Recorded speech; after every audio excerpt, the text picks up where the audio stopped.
আজকের ক্লাসে আপনাদের সকলকে স্বাগতম। আজকে যে টপিকটা নিয়ে হাজির হলাম সেটা হচ্ছে রিসেন্টলি যে 5টা স্টেটে ইলেকশন গেছে, সেখান থেকে কারা চিফ মিনিস্টার হয়েছেন, কোন পার্টি জিতেছেন, আর ওনাদের সম্বন্ধে একটু ইম্পর্টেন্ট বিবরণ নিয়ে আপনাদের সামনে হাজির হলাম। এই ধরনের জিনিস আপনাদের মানে আগামী যেই ধরনেরই এক্সাম হোক, সে এসএসসি হোক, টিপিএসসি হোক, আর জেআরবিটির ইন্টারভিউ হোক, যাই কিছু হোক, সবগুলোর জন্য খুবই গুরুত্বপূর্ণ। সঙ্গে থাকবেন, খুব সংক্ষেপে চেষ্টা করব প্রপার নলেজ যাতে আপনাদেরকে পৌঁছিয়ে দিতে পারি। আর এখনও যদি সাবস্ক্রাইব করে না থাকেন সাবস্ক্রাইব করে নেবেন, ফেসবুকে দেখছেন তো ফলো করে নেবেন, ডেসক্রিপশানে আমাদের হোয়াটসঅ্যাপের লিঙ্ক আছে, সেটা জয়েন করে নেবেন। চলুন শুরু করি আজকের ক্লাস।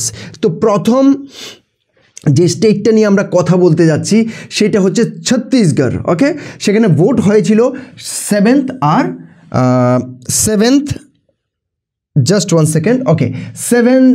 and 17th নভেম্বরে ভোট হয়েছিল, ঠিক আছে। তো সেখানে ভারতীয় জনতা পার্টি জিতেছেন পূর্ণ বহুমতে, আই শুড সে 54 সিটসে জিতেছেন, যেখানে কংগ্রেস 34 সিটসে জিতেছেন। আমি ভিডিওটা শুরু যখন করে দিয়েছি তার আগে একটা ইম্পর্টেন্ট কথা বলার ছিল, সেটা হচ্ছে যে প্লিজ কোনো কিছুকে পলিটাইজড করবেন না, পলিটিক্যালি জিনিসটাকে অন্যভাবে দেখবেন না। I am a teacher, so I am just teaching the important points which would be required for your examination. Okay, তো নেক্সট জিনিস যেটা বলছি সেটা হচ্ছে সেখানে যে সিএম পদে এসছেন উনি হচ্ছেন মিস্টার বিষ্ণু দেও সাই, খুব ইম্পর্ট্যান্ট, মনে করে নেবেন। আর উনি 13th ডিসেম্বরে শপথ নিয়েছেন। ওকে, আর এবার ব্যাপার হচ্ছে যে উনি কে সেই সম্বন্ধে আমরা একটু জেনে নিই। উনি হচ্ছেন বিজেপির কিন্তু ইয়ের জন্য, ছত্তিশগড়ের জন্য ট্রাইবেল ফেস, বহুত ইম্পর্ট্যান্ট ট্রাইবেল ফেস। উনি অনেক গুরুত্বপূর্ণ পজিশানে বিজেপির জন্য কাজ করেছেন। 59 ইয়ার্স ওল্ড মানে উনি। ওকে, আর উনি জেনারেলি 1989 থেকে কিন্তু স্টেট পলিটিক্সে যুক্ত আছেন, ঠিক আছে। বিভিন্নভাবে উনি কন্টিনিউয়াসলি পলিটিক্যাল অ্যাক্টিভিটির সঙ্গে যুক্ত, বিভিন্নবার বিভিন্ন জায়গা থেকে উনি জিতেছেন। ওকে, আর যদি উনি কোথা থেকে সেটা বলি তাহলে কানসাভেল এরিয়া থেকে। ওকে, ছত্তিশগড়ের কানসাভেল এরিয়া থেকে উনি বিলং করেন। ওকে, আর উনি বিজেপি যে ন্যাশনাল ওয়ার্কিং কমিটি আছে সেখানেরও কিন্তু উনি মেম্বার। ওকে, তো আর ওনার কথা যদি বলি, এখন উনি হচ্ছেন 4th chief minister of Chhattisgarh, কারণ আগে সেটা মধ্যপ্রদেশ ছিল, পরে ছত্তিশগড় হয়েছে। তো সুতরাং সেটা মানে মাত্র 4th, কিন্তু আপনি যদি মধ্যপ্রদেশের ক্ষেত্রে দেখেন সেটা দেখবেন যে 19th চিফ মিনিস্টার। ওকে, তো আরেকটা হচ্ছে এখানে আরেকটু যদি ইম্পর্টেন্ট জিনিস বলে দেওয়া হয়, যেগুলো আমি আগে বলেছি অনেক কিছুর সঙ্গে উনি যুক্ত আছেন। তো উনি কিন্তু কনজিকিউটিভ 4 টাইমস রায়গড় কনস্টিটিউয়েন্সির থেকে উনি কিন্তু লোকসভাতে জিতেছেন। ওকে, তো এটা একটা বহুত ইম্পর্টেন্ট, কনজিকিউটিভ 4 টাইমস জিতেছেন। ওকে, ইভেন আমি যদি 2000 থেকে 2004-এর কথা বলি তাহলে কিন্তু উনি কনসালটেটিভ কমিটিতে ছিলেন। কিসের consultative committee? Ministry of agriculture and farmers welfare. Okay, সেখানে উনি ছিলেন। আর যদি আমি অন্যান্য ইম্পর্টেন্ট পয়েন্ট কথা বলি, এইবার যে উনি জিতেছেন সেটা প্রায় 25,000 ভোটে উনি ওনার যে কম্পিটিটর ছিলেন ওনার থেকে জিতেছেন। ওকে, আর উনি এর আগে এমএলএও ছিলেন। তো সোজা কথা হচ্ছে কন্টিনিউয়াসলি উনি অ্যাক্টিভ পলিটিক্সে যুক্ত আছেন। ওকে, এবার যদি আমরা মধ্যপ্রদেশের কথা বলি, তো মধ্যপ্রদেশে ভোট হয়েছিল 17th নভেম্বর, আমি আগের ভিডিওগুলো তো বলেছি।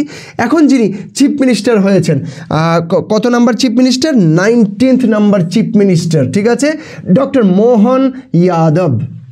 ওকে, তো ওইখানে ভারতীয় জনতা পার্টি এগেইন 163 সিটসে জিতেছেন, তার মানে পূর্ণ বহুমতে। ওকে, তো নেক্সট যদি ওনার সম্বন্ধে ডক্টর যাদব সম্বন্ধে যদি একটু আমরা জানতে চাই তাহলে এগেইন উনি অ্যাক্টিভ পলিটিক্সে কন্টিনিউয়াসলি আছেন। উনি এবিভিপিতে কাজ করতেন, যেটা এগেইন আপনারা সবাই জানেন।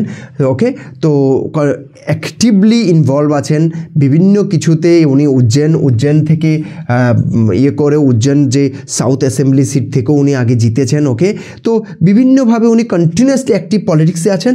ইম্পর্টেন্ট কথা ওনার সম্বন্ধে, উনি বিএসসি ডিগ্রি করেছেন, সঙ্গে উনি এলএলবি করেছেন, এমএ করেছেন। ওকে, আবার এমবিও করেছেন, আবার উনি পিএইচডিও করেছেন। তো এটা একটা খুবই আমার কাছে ইন্টারেস্টিং লেগেছে আর কি ওনার সম্বন্ধে। তার মানে ওনার অ্যাকাডেমিকের প্রতি প্রচণ্ড অ্যাট্রাকশান আছে। ওকে, এই জন্য উনি নিশ্চয়ই এতগুলো ডিগ্রি হাসিল করেছেন। ওকে, নেক্সট যদি চলে যাই রাজস্থানে, তো সেটা হয়েছিল ভোট 23 নভেম্বরে ভোট হয়েছিল। ওকে, তো ওখানে যে চিফ মিনিস্টার হয়েছেন শ্রী ভজনলাল শর্মা। ওকে, ভজনলাল শর্মা। তো এটা উনি আবার ভারতীয় জনতা পার্টির থেকেই 115 সিটস ওখানে ভারতীয় জনতা পার্টি জিতেছেন। দ্যাট মিনস আবারও পূর্ণ বহুমতে সেখানে সরকার গঠন হয়েছে। ওকে, নেক্সট যদি আমি ওনার সম্বন্ধে একটু বলে দিই, again he is 56 years old. Okay, 56 years old. আর উনিও সেম টু সেম এবিভিপি থ্রোতেই আজকে এই পজিশনে পৌঁছেছেন। আর ওনার যে মানে রিসেন্টলি যদি স্টেট লেভেলে বলি, উনি স্টেট ভাইস প্রেসিডেন্ট ছিলেন, আবার কারেন্টলি উনি মানে চিফ মিনিস্টার হওয়ার আগে স্টেট জেনারেল সেক্রেটারিও ছিলেন বিজেপির। ওকে, আর ওনার একটা ব্যবসা আছে কমপ্লিটলি রিলেটেড টু কি agriculture, mineral supplies, agriculture related. আর he is MA in political science. তো নেক্সট যদি বলে ফেলি তেলেঙ্গানা অ্যাসেম্বলি ইলেকশনের যে রেজাল্ট আছে সেই সম্বন্ধে আমরা কথা বলতে পারি। সেখানে Congress party, Indian national Congress, ওনারা আবারও মানে ওইখানে পূর্ণ বহুমতে ওনারা জিতেছেন 64 সিটসে। এর আগে ছিলেন BRS যে পার্টি আছে, ভারত রাষ্ট্র সমিতি যে পার্টি আছে, তার আগে ওনারা ক্ষমতায় ছিলেন, সেখান থেকে চেঞ্জ হয়ে এখন কংগ্রেসের পার্টি হয়ে গেছে। ওকে, তো এখানে যিনি চিফ মিনিস্টার হয়েছেন উনি হচ্ছেন অনুমুলা রেবন্ত রেড্ডি। ওকে, নামটা মনে রাখবেন। ওকে, এবার ওনার সম্বন্ধে যদি আমরা বলি, তো উনিও অ্যাগেইন মানে হিউজ পরিমাণে কংগ্রেসের সঙ্গে অনেক বছর থেকে উনি যুক্ত আছেন। ওকে, আর উনি কি করেছেন 2021-এ তেলেঙ্গানার যে আগে যিনি ছিলেন উত্তম কুমার রেড্ডি, ওনার জায়গাতে উনি পুরো আমাদের যে তেলেঙ্গানা প্রদেশ কংগ্রেস কমিটি আছে সেখানে উনি প্রেসিডেন্ট হয়ে গেছিলেন। ঠিক আছে, তো আর এবার অবশ্যই বিআরএসকে হারিয়েই উনি এখানে পৌঁছেছেন। ওকে, আর উনি 7 ডিসেম্বর 2023-এ শপথ গ্রহণ করেছেন। 1969-এ ওনার জন্ম। আর অফকোর্স উনি জেনারেলি এর আগে কোডাঙ্গল বলে যে কনস্টিটিউয়েন্সি আছে সেখান থেকে উনি বিলং করেন। এর আগেও উনি সেখান থেকে লড়াই করেছেন, এখন আবার করেছেন এই বছরের জন্য। এবার লাস্ট যদি আমরা যে স্টেটটার কথা বলবো সেটা হচ্ছে মিজোরাম স্টেট। সেখানেও একটা ইম্পর্ট্যান্ট চেঞ্জ হয়েছে। আর এই যে চিফ মিনিস্টারটা হয়েছে ওনার কাহিনীটা আমার কাছে খুব ইন্টারেস্টিং লেগেছে। So you must listen to this. Okay, আর এখনও প্লিজ সাবস্ক্রাইব না করে থাকলে সাবস্ক্রাইব করে দেবেন। নতুন নতুন কন্টেন্ট কন্টিনিউয়াসলি পাওয়ার জন্য সাবস্ক্রাইব করে নেবেন। আমাদের অফলাইন কোচিং, অনলাইন কোচিং সব কিছু চালু আছে টিপিএসসির জন্য, এসএসসির জন্য, TCS TPS-এর জন্য, ট্যাটের জন্য। প্লিজ ভিজিট করুন, ডেমো ক্লাস দেখুন, নোটস দেখুন, সব কিছু দেখে ডিসিশন নিতে পারবেন। ওকে, চলুন এবার মিজোরামের যদি কথা বলি, ওখানে অবশ্যই ভোট হয়েছিল 7 নভেম্বর। সেখানে TSRও পাঠানো হয়েছিল। ওকে, সেখান থেকে TSRরা এরপরে চলে গেছিলেন মধ্যপ্রদেশের দিকে। তো জোরাম পিপল মুভমেন্ট ZPM, ওকে, সেখান থেকে পু লাল দুহোমা, নামটা মনে রাখতে হবে। উনি চিফ মিনিস্টার পদে এবার শপথ নিয়েছেন। একসময় উনি personal assistant to chief minister ছিলেন একসময়। আজকে উনি নিজেই চিফ মিনিস্টার হয়ে গেছেন। ওনার কাহিনীটা একটু interesting, I will tell you. Okay, তো অ্যাগেইন ওনারা পূর্ণ বহুমতে এবারের ইলেকশনগুলোতে এই জিনিসটা খুব হয়েছে, পূর্ণ বহুমতে জিতেছেন। এর আগে ছিলেন মিজো ন্যাশনাল ফ্রন্ট, ওনারা এবার 10 সিট পেয়েছেন, গতবার প্রায় 26টা সিট পেয়েছিলেন। ওকে, তো আমি যদি নেক্সট ইয়েতে চলে যাই, ওনার সম্বন্ধে যদি একটু কথা বলি, উনি হচ্ছেন এই পার্টিটার founder and president. Okay, Zoram Nationalist Party যেটা, সেটার উনি ফাউন্ড করেছেন। কিন্তু ওনার যদি একটু কাহিনী দেখি, 1972 থেকে 1977-এ উনি ছিলেন personal assistant to chief minister.